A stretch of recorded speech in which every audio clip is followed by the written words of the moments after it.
The headlines on RT International. Australia suggests the Trans-Pasifik Partnership deal is now open to China after Donald Trump opts out of the historic trade agreement. The new Washington administration says it would consider joint Russia-US military action against Islamic State in Syria. Face to face, it's the second day of tough talks on Syria, where the government and opposition groups have finally been put at the same negotiation table, this time in Kazakstan. And America remains divided as scores of people continue to protest across the country against the new president.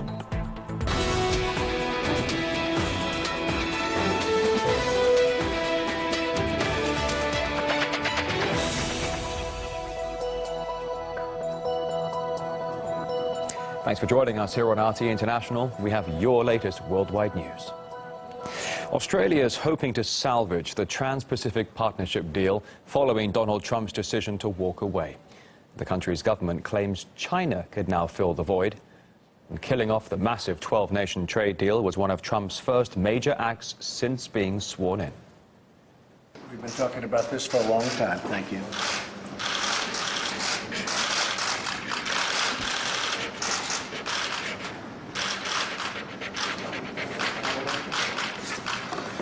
Okay.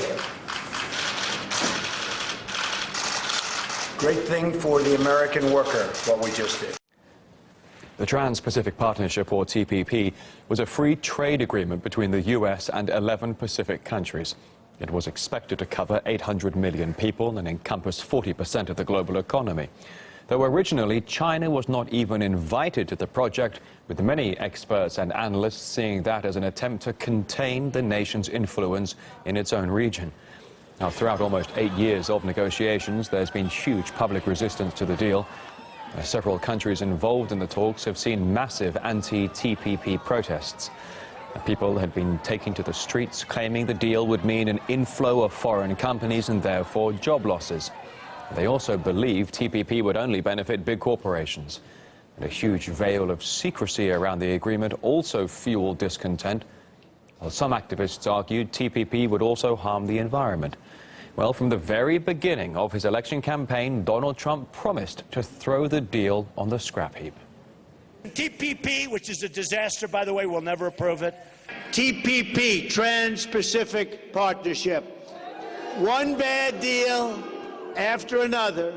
Withdraw from TPP, which is another disaster, and protect every last American job.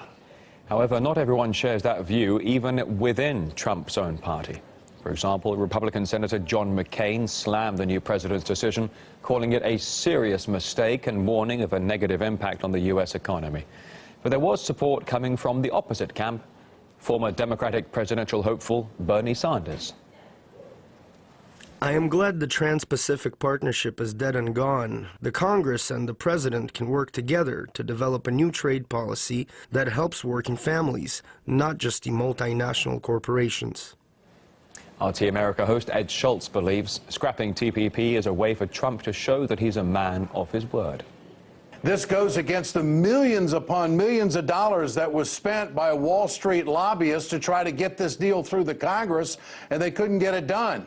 And people within the Obama party, the Democratic Party, were not on board with him. And I can tell you that a lot of union workers in this country are going to be very happy that he has made this move this early. John McCain on the Republican side has said that this is a big mistake, but this now opens the door for Donald Trump to go do these trade deals that he promised the American people he would do. You're not going to hear a whole lot of Democrats on Capitol Hill clamoring about how great Donald Trump is for doing this. This is what they wanted, but they're not going to give him the accolades for it. Meanwhile, Japan, which was signed up to the deal, insists it will keep on stressing the importance of TPP to the U.S. in an attempt to get Washington back on board. I hope to tenaciously appeal to the U.S. for their understanding of the TPP's strategic and economic significance. And while support for Trump's dismantling of the massive trade deal has come from some non-TPP nations, the former UK Independence Party leader and Brexit frontman Nigel Farage tweeted he thought the decision was right. While Dr. Jack Rasmus, a political economics professor, claims whatever the future for TPP, It's now a win-win situation for China. What you're going to see is China is going to sweep up some of the countries in Asia here that were going to be partners to TPP into its own free trade zone here. So China is going to be a winner on the global stage with this particular move. But Trump's whole strategy is to force companies to invest in the U.S. so he can say, look, I'm bringing jobs back. Whether the executive order abolishing TPP does that remains to be seen. And just days after his inauguration, Donald Trump continues to face a wall of resistance. Protesters have been gathering outside the Capitol buildings in Washington and Salt Lake City. And with unrest bubbling away, the new president may struggle to bridge divides, as Caleb Mopan reports. Last Friday, it was finally supposed to all be over. Trump took the oath, supporters applauded, protesters decried him, buildings got vandalized, some people cried, and now, after a roller coaster election, the country can finally just settle down for 4 years of President Trump. Or can it? Women marched across the country, with many saying they're offended by Trump. A Trump supporter who begged to differ was surrounded by the crowd. I'm not offended by Trump, and half the country is not offended by Trump. So what about them? What about them? What about the rest of the country that's not offended by Trump? And guess who was cleaning up after the hundreds of thousands marched against Trump in Washington? A man wearing a Make America Great Again hat. It's only to be expected that people get fired up and angry at political rallies, but now the political angst has taken literally to the skies. You pretend you have the moral high ground, but you put that man's finger on the meat of your butt. This woman wanted to switch seats because she just couldn't take several hours of sitting next to a Trump supporter. She was eventually kicked off the plane to public applause. Trump's inaugural speech included a call for civilized discourse and constructive debate. We must speak our minds openly, debate our disagreements honestly, but always pursue solidarity. When America is united, America is totally unstoppable. But it seems far from united at the moment.